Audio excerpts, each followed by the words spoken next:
नमस्कार, मैं जितेंद्र चतुर्वेदी। मतांतर में आप लोगों का स्वागत है। भाजपा चौंकाती है और खासकर मोदी और शाह की जो भाजपा है वो हमेशा झटका देती है। अभी आप एक झटके से उबरते नहीं कि दूसरा लग जाता है। बात हम लोग महाराष्ट्र में की कर रहे हैं और महाराष्ट्र में भाजपा ने फिर एक बड़ा खेल कर दिया। अभी आपने देखा कि जो 2-3 खेल हुए उसमें शिवसेना बिखर गई, जिनका सिक्का चलता था वो खोटा हो गया और जिस आप ये समझिए कि मराठा बनाम ब्राह्मण इस पर जो पॉलिटिक्स होनी थी उस पॉलिटिक्स को भी भाजपा ने औंधे मुंह गिरा दिया। अब आप कहेंगे फिर अब कौन सा बड़ा जो है वहां पर खेल हो गया। तो देखिए, ये बात ठीक है कि भाजपा ने सरकार बना ली है, लेकिन एनसीपी अभी भी है। अब वो अलग मसला है कि वहां इस बात की चर्चा चल रही है कि जो लोग अजीत पवार के आसपास के लोग हैं, उनके जो करीबी लोग हैं, उनमें से कई लोग देवेंद्र फडणवीस से मिल भी रहे हैं और यह भी माना जा रहा है कि हो सकता है उसमें टूट हो, लेकिन यह खेल बड़ा नहीं। वहां तो टूट होगी क्योंकि वहां जो एनसीपी की अब परिस्थितियां वो दूसरी हैं। तो क्या कांग्रेस में कुछ टूट होने जा रही है? देखिए, कांग्रेस को तो आप एक तरह से मान के चलिए कि आने वाले जो चुनाव होगा तब तक कांग्रेस तो बिखर जाएगी। और वैसे भी अभी नाना पटोले गए हैं कि जिन लोगों ने क्रॉस वोटिंग की है उनके ऊपर कार्रवाई की जाए। अब ये मजेदार बात देखिए, एक तो पार्टी बची नहीं, ऊपर से जो लोग हैं उनके ऊपर कार्रवाई कर दीजिएगा तो रहेगा कौन? और वैसे भी तो अब एक सवाल यह भी है कि जब नाना पटोले ये बात कर रहे हैं तो क्या अशोक चव्हाण के ऊपर भी कार्रवाई होगी? क्योंकि वोटिंग के दिन विश्वास मत जिस दिन हासिल करना था उस दिन तो वो भी नहीं पहुंच पाए थे, जैसे कि चर्चा है। बहरहाल मसला ये नहीं है कि कांग्रेस का क्या होगा या एनसीपी का क्या होगा। मसला वो है जो शिंदे गुट के प्रवक्ता ने कहा। देखिए, शिंदे गुट जो अपनी बात मीडिया में रखता है वो दीपक केसर के जरिए रखा जाता है।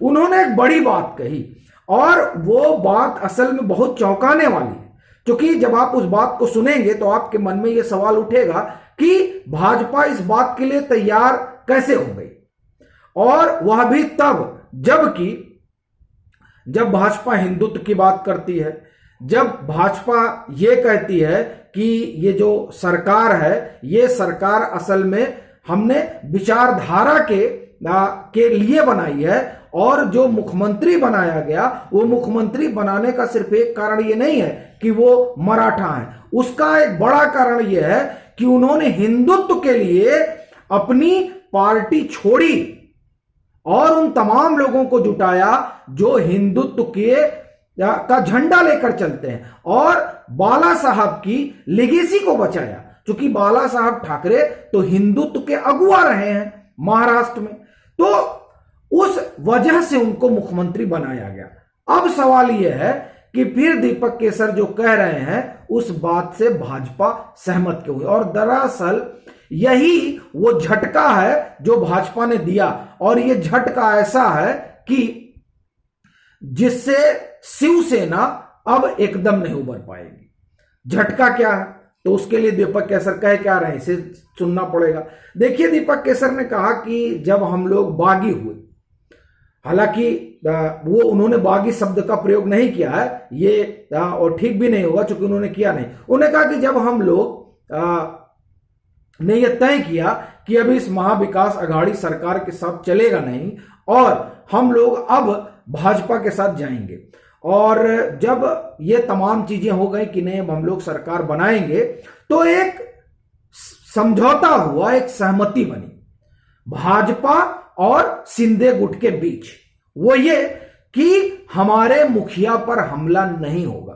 अब आप कहेंगे कि मुखिया तो इनके मुख्यमंत्री बन गए, तो अब किस मुखिया की बात कर रहे हैं? तो दरअसल ये बात कर रहे हैं उद्धव ठाकरे की। अब मैं ये जी न्यूज की खबर है और बड़ी जबरदस्त खबर है। ये खबर वाकई में हस्तप्रद कर देती है कि आखिर में ऐसा इस तरह की शर्त को माना क्यों गया, लेकिन दरअसल इसी में पूरी सियासत छुपी हुई है। तो अब तो यह हुआ कि उद्धव ठाकरे पर हमला क्यों नहीं होगा भाई। बड़ी बात यह है कि क्यों उनकी आलोचना ना हो। तो वो कहते हैं कि भाई चलिए ठीक है, हम भले ही वो उधर से इधर चले आए, वो एक अलग मसला है, लेकिन मुखिया की आलोचना, मैं आपको उसकी हेडिंग सुनाता हूं। बगावत के बावजूद उद्धव पर बड़ा एहसान कर गए एकनाथ शिंदे, भाजपा से लिया यह वचन। आपको याद होगा कि जब डिस्क्वालिफिकेशन वाला नोटिस भी शिंदे गुट की तरफ से जा रहा था तो उसमें आदित्य ठाकरे को छोड़ दिया गया था, और अब यह हुआ कि उद्धव ठाकरे पर हमला नहीं होगा। और उसमें उन्होंने आगे कहा कि जब किरीट सोमैया ने ऐसा किया तो फिर जो है बातचीत हुई और सोमैया ने बताया कि अच्छा आपकी इस तरह की बात कोई हुई थी, इसके बारे में हमें जानकारी नहीं। मैं आपको वो पढ़कर सुनाता हूं। अब ये सवाल ये है कि आखिर में ये हुआ कैसे। देखिए, शिवसेना बागी गुट के प्रवक्ता ने शनिवार को दावा किया कि एकनाथ शिंदे की बगावत के बीच भारतीय जनता पार्टी ने शिवसेना अध्यक्ष उद्धव ठाकरे और उनके परिवार को निशाना नहीं बनाने का वादा किया था। शिवसेना के बागी गुट के प्रवक्ता एवं विधायक दीपक केसकर ने संवाददाताओं से कहा कि भाजपा नेता किरीट सोमैया, जो अक्सर महाराष्ट्र में पिछली ठाकरे के नेतृत्व वाली सरकार पर भ्रष्टाचार का आरोप लगाते थे, ने उनसे कहा कि वह इस बात से अनजान थे। तो अब सवाल यह है कि चलिए बातचीत हो गई, देवेंद्र फडणवीस ने भी किरीट सोमैया से बात कर ली कि नहीं अब आप ठाकरे पर हमला नहीं करेंगे।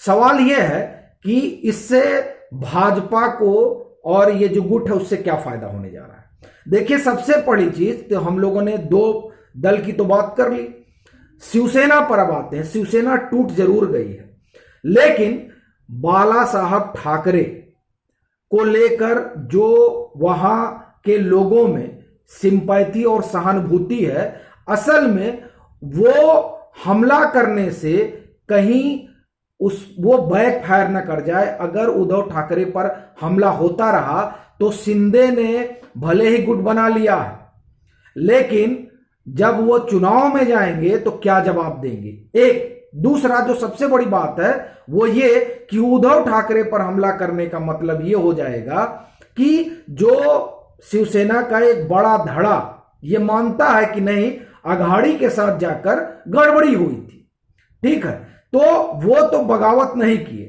वो टूटकर अलग नहीं हुए, लेकिन वो ये मानते हैं कि नहीं, शिंदे गुट ने जो किया वो ठीक किया, चूंकि इससे शिवसेना के अस्तित्व पर खतरा हो जाता। अब जो काम शिंदे ने किया है उससे शिवसेना बच जाएगी। एक चीज तो ये जो एक वजह है, इस वजह से जब म्युनिसिपल कॉरपोरेशन के चुनाव होंगे या आगामी समय में जब ये लोग चुनावी मैदान में उतरेंगे तो कम से कम ये कोई नहीं कह पाएगा या इस तरह का भाव लोगों में नहीं होगा कि बताइए इन्होंने मुख्यमंत्री बनने के लिए जो है वो उद्धव ठाकरे को और बाला साहब ठाकरे की लीगेसी को धोखा दे दिया। इस तरह का जो है संदेश नहीं जाएगा, और इससे जो सिंपैथी वोट उद्धव ठाकरे भुनाना चाहते हैं, लेना चाहते हैं, उसकी कोई संभावना भाजपा छोड़ना नहीं चाहती। किसी भी तरीके से ये सिंपैथी वोट ले, कोई भी इनको सिंपैथी मिले, इसलिए हर वो बात जो शिंदे गुट कह रहा, आप देखिए मजेदार बात यह है कि ये शिंदे गुट कह रहा है या भाजपा की ये स्ट्रेटेजी है,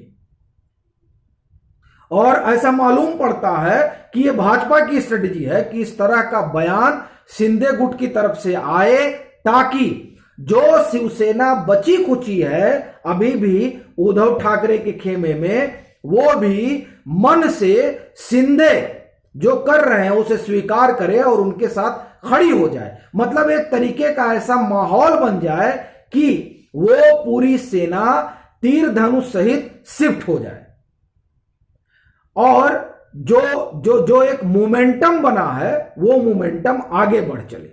यही वजह है कि इस तरह की जो बात आ रही है वो इस बात के जरिए ये कंफर्म कर दिया जा रहा है कि चाहे एनसीपी हो और चाहे शिवसेना हो, कोई भी इस तरीके का कोई भी इमोशनल कार्ड खेल के जो एक आप ये समझिए कि भाजपा ने गठजोड़ तैयार किया है उस पर किसी भी तरह का कोई कुठाराघात ना कर पाए। क्योंकि अब सबसे बड़ी बात यही है, इमोशनल कार्ड जो उद्धव ठाकरे लगातार खेल रहे हैं कि हमसे कोई ये नहीं छीन सकता, हमसे कोई वो नहीं छीन सकता। बड़ा सवाल ये है कि ये मसला लीगेसी का नहीं है, ये मसला इसका है, मतलब लीगेसी का मतलब ये डीएनए वाली लीगेसी का मसला नहीं है।